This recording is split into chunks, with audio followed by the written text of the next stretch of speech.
Kerja. Assalamualaikum warahmatullahi wabarakatuh. Kembali lagi bersama saya Iqbal Fatur Rahman di podcast Gila Kerja. Oke teman-teman memilih, jadi pada hari ini spesial sekali karena saya akan menginterview dengan seorang komisioner KPU Kabupaten Sintang Divisi Hukum, yaitu Pak Antonius Tian. Selamat pagi Pak. Selamat pagi Saudara Iqbal. Gimana kabarnya Pak hari ini? Puji Tuhan baik, semuanya baik. Baik ya, oke. Pak Tian ini juga sudah 2 periode ya menjabat Pak ya. Ada periode kedua Pak ya. Nah, jadi sudah banyak pengalaman yang sudah beliau dapatkan, apalagi terkait dengan divisi hukum yang mau kita gali pada hari ini. Oke Pak, pemilihan Bupati dan Wakil Bupati Sintang sudah selesai, dan tentu pemilihan ini memang cukup unik karena diselenggarakan di tengah pandemi seperti itu Pak ya. Bahkan kemarin sempat ditunda, tapi terkait dengan regulasi ini Pak, regulasi apakah ada sebuah regulasi yang menaungi pelaksanaan pemilihan 2020 ini dalam kondisi pandemi COVID-19? Iya, baik. Terima kasih Saudara Iqbal. Yang pertama saya mengucapkan selamat pagi, Ya, salam sejahtera untuk kita semua. selamat pagi Pak Tian. Selamat kepada kita semua, terutama pada pagi hari ini saya bersyukur sekali bisa melaksanakan podcast ya dengan Saudara Iqbal. Saya akan menjelaskan dasar hukumnya dulu. Oh iya Pak, silakan. Pada pemilihan serentak tahun 2020, pemilihan Bupati dan Wakil Bupati Sintang, dasar hukumnya yaitu Undang-Undang Nomor 10 tahun 2016 ya. Yang mana KPU Kabupaten Sintang merupakan pelaksana daripada undang-undang tersebut ya. Semuanya bisa kita laksanakan dengan baik dan lancar. Kaitan dengan pilkada di masa pandemi, kita telah mendapatkan PKPU 6. Kemudian dirubah lagi dengan PKPU nomor 13 tahun 2020 yang mengatur tentang pelaksanaan pilkada di masa pandemi. Nah, untuk saudara ketahui bahwa KPU Kabupaten Sintang telah melaksanakan semua tahapan sesuai dengan PKPU nomor 5 tahun 2020, dan tadi saya sampaikan juga melaksanakan PKPU 13 2020 dengan cara merepit daripada petugas kita tersebut. Karena petugas kita harus bebas dari COVID, Pak. Oh iya Pak. Iya. Nah, dalam kita melaksanakan rapid test tersebut, karena jumlah petugas atau badan ad hoc kita cukup banyak, KPU Kabupaten Sintang memang bekerja sama dengan Dinas Kesehatan, ya. Nah, dengan segala dokter dan sebagainya. Nah, pada pelaksanaannya memang kita memang ada kendala sedikit lah. Iya. Karena pada saat melaksanakan rapid test tersebut, ada petugas kita yang takut disuntik. Oh iya Pak. Saya sempat dengar tuh Pak itu ya, Pak. Itu salah satunya. Tetapi tidak mengurangi daripada kegiatan tersebut, karena petugas kita di kecamatan juga bisa misalnya hari ini tidak bisa direpit, besok dia bisa direpit karena mungkin dia sudah berani untuk disuntik demikian, atau diperiksa ambil darahnya gitu, seperti itu ya. Jadi saya kira tidak ada masalah, semuanya berjalan baik dengan lancar. Kemudian himbauan saya untuk ke depan, apabila pelaksanaan pemilihan di tahun 2024, kalau misalnya pandemi ini masih berlanjut, terutama kepada petugas kita atau badan ad hoc, baik itu dari KPU maupun dari PPK, PPS dan KPPS, untuk tetap melaksanakan protokol kesehatan. Iya. Nah, ini sangat penting Kenapa? Sebagai petugas kita harus bebas dulu dari COVID. Nah, Pasti. karena kita sudah di rapid, kita sudah diperiksa semuanya sehat. Nah, maka dari masyarakat pemilih tidak ada yang harus ditakutkan datang ke TPS dan sebagainya. Tidak ada yang harus mereka takut dengan kita sebagai penyelenggara pemilihan. Nah, jadi dimulai dari kita dulu. Ini yang penting menurut saya. Oke. Demikian. Jadi di pemilihan tahun ini di tengah pandemi ada PKPU 13 Pak ya, tahun 2020 yang PKPU menaungi 13. tentang Ya, pelaksanaan pemilihan di masa pandemi. di masa pandemi. Ya. Oke. Jadi Pak Tian tadi juga menjelaskan bahwa semua petugas penyelenggara pemilu ini Pak ya, Ya. itu bebas dari COVID karena sudah di rapid test begitu Pak ya. Ya. Oke. Pak, sebagai komisioner di divisi hukum, selama tahapan nih Pak, kan banyak tahapan-tahapan pemilihan Ya, mulai banyak. dari perekrutan badan ad hoc Ya. sampai di pelaksanaan penghitungan suara. Ada nggak Pak kira-kira regulasi yang mungkin menjadi kendala bagi KPU Kabupaten Sintang atau regulasi yang sulit dijalankan dalam pada tahapan di masa pandemi ini Pak? Ya, sebenarnya regulasi ini semuanya baik. Ya pasti. Nah, cuma kendalanya begini, Saudara Iqbal. Regulasinya terlambat turun.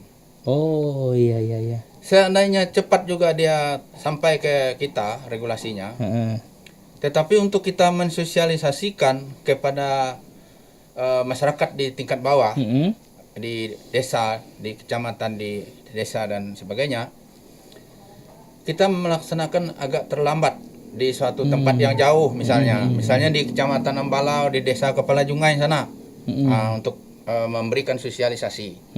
Karena jangkauan kita ini terlalu jauh, sementara internet juga di sana tidak memungkinkan, karena ada desa-desa yang tidak bisa internetan, tidak bisa WA, WhatsApp dan sebagainya.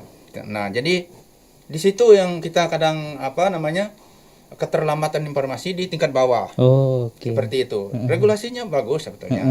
Seperti itu. Dalam proses penerapannya di sini mungkin banyak agak karena mungkin waktunya sedikit mepet, jadi harus ada sosialisasi sampai ketika desa juga, ketika KPS juga. Oh ya Pak. Ya. Oke. Jadi dengan banyaknya tahapan itu Pak yang saya sebutkan tadi, itu kira-kira tahapan-tahapan apa aja Pak yang dibidangi oleh divisi hukum? Ya, kalau divisi hukum ini karena sesuai dengan motonya, Pak Iqbal. Moto kita kan divisi hukum selimut KPU. Oh, selimut KPU. Selimut Pak, KPU. Oh, ya. okay. Divisi hukum itu tugasnya luar biasa. Dia membuat keputusan, membuat berita acara yang akan ditandatangani oleh 5 komisioner, ya. Dan setiap tahapan yang memang harus dibuat keputusan, divisi hukum memang wajib membuat keputusannya sesuai dengan regulasi yang ada, dan kita tidak boleh menyimpang dari regulasi dan perundang-undangan yang ada, tetap sesuai dengan aturan yang ada. Nah, kenapa namanya saja selimut? Iya Pak, selimut. Selimut. Ya, jadi semuanya itu harus dibuat keputusan dan berita acara. Tentu saja semuanya itu berdasarkan pertama dia harus ada rapat, kemudian ada daftar hadir rapat. Nah, kemudian baru muncullah segala keputusan dan sebagainya tadi. Demikian. Oke, karena juga selama tahapan kemarin kalau di sekretariat di subak-subak lain juga banyak dibantu untuk pembuatan berita acara SK-nya oleh divisi hukum, Pak. Iya. Oke. Jadi sekarang nih lagi hangat-hangatnya nih Pak tentang wacana pemilihan serentak 2024. Iya. Ya, lagi hangat-hangatnya nih ya, lagi banyak dibicarakan di media sosial, di berita-berita nasional.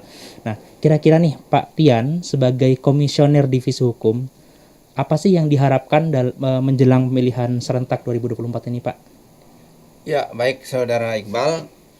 Harapan saya sebagai divisi hukum, Yang pertama, kita melihat dulu regulasi ke depan seperti apa. Karena kita bekerja sesuai dengan undang-undang dan peraturan yang ada. Kemudian PKPU-nya seperti apa. Ya. Karena sampai sekarang tahapan untuk pemilihan tahun 2024 kan belum keluar. Namun informasi yang saya dapat untuk tahapan pemilihan 2024 nanti akan berjalan selama 30 bulan. 30 bulan tahapan. Ya, mungkin 2022 sudah mulai tahapannya. Kemudian harapan saya kalau pandemi ini masih berlanjut, ya itu tadi kita sebagai petugas, sebagai penyelenggara pemilu, ini implementasi dari Undang-Undang Nomor 7 tahun 2017, KPU sebagai penyelenggara harus menjaga kesehatan kita dengan baik. Iya. Karena kita akan melayani masyarakat. Iya, pasti Pak. Melayani partai politik. Melayani masyarakat pemilih. Nah, dan sebagainya. Maka petugas, baik itu sekretariat KPU, komisioner KPU, nanti kalau sudah dibentuk badan ad hoc, PPK, PPS, dan KPPS, semuanya harus sehat. Harus sehat Pak ya. Dan dari sekarang kita harus menjaga diri ya untuk pencegahan COVID, sehingga kita terbebas dari COVID, dan mudah-mudahan 2024 tidak ada COVID. Ya, amin. Ya, demikian. Ya, semoga nanti di pemilihan 2024 nanti udah tidak ada COVID lagi nih Pak. Ya, nah, jadi amin. Dari semua divisi termasuk juga divisi hukum nanti kerja juga semakin mudah seperti itu ya. Tidak ada regulasi-regulasi lagi yang mengatur ketat terkait pandemi. Oke Pak Tian, mungkin sekian dulu. Terima kasih banyak Pak Tian sudah menyisihkan waktunya untuk mengedukasi kita semua soal hukum di KPU Kabupaten Sintang. Ya, terkait dengan regulasi nih Pak Tian ya. Banyak sekali regulasi yang dikeluarkan baik oleh KPU RI ataupun KPU Sintang yang mungkin juga masyarakat sebagai pemilih juga ingin mengaksesnya, pengen tahu seperti itu ya. Karena saking banyaknya pun juga saya juga sebagai penyelenggara karena agak bingung juga gitu. Nah, kita sebagai masyarakat Pak Tian bisa mendapatkan regulasi-regulasi atau peraturan-peraturan dari mana Pak Tian? Ya, baik, terima kasih Saudara Iqbal. Ya. Ini pertanyaan yang baik sekali. Jadi regulasi ataupun peraturan-peraturan perundangan-perundangan yang berkaitan dengan pemilihan bisa teman-teman pemilih atau masyarakat Kabupaten Sintang melihat atau buka atau download ya di JDIH, Jaringan Dokumentasi Hukum. Di situ sudah lengkap ya, bisa dilihat semua, baik itu peraturan ataupun perundang-undangan ataupun berupa berita-berita lah yang berkaitan dengan kegiatan atau dokumentasi hukum, bisa dilihat di JDIH Hukum KPU Kabupaten Sintang. JDIH Hukum KPU Kabupaten Sintang Pak ya? Iya, lengkap di situ. Oke. Ya. Mungkin ada closing statement dari Pak Tian, kata-kata penutup kira-kira? Ya, saya mengucapkan terima kasih lah. Ya. Yang pertama kepada masyarakat Kabupaten Sintang. Ya. Karena pemilihan Bupati dan Wakil Bupati pada tahun 2020 berjalan dengan baik, aman dan lancar. Demikian, terima kasih. Jadi pemilihan Bupati kita alhamdulillah aman Pak ya? Ya. Alhamdulillah aman. Dan Oke, teman pemilih, sekian podcast Gila Kerja pada kali ini bersama Komisioner Divisi Hukum KPU Kabupaten Sintang, Pak Antonius Tian. Terima kasih banyak Pak. Nantikan lagi podcast Gila Kerja berikutnya. Selamat pagi.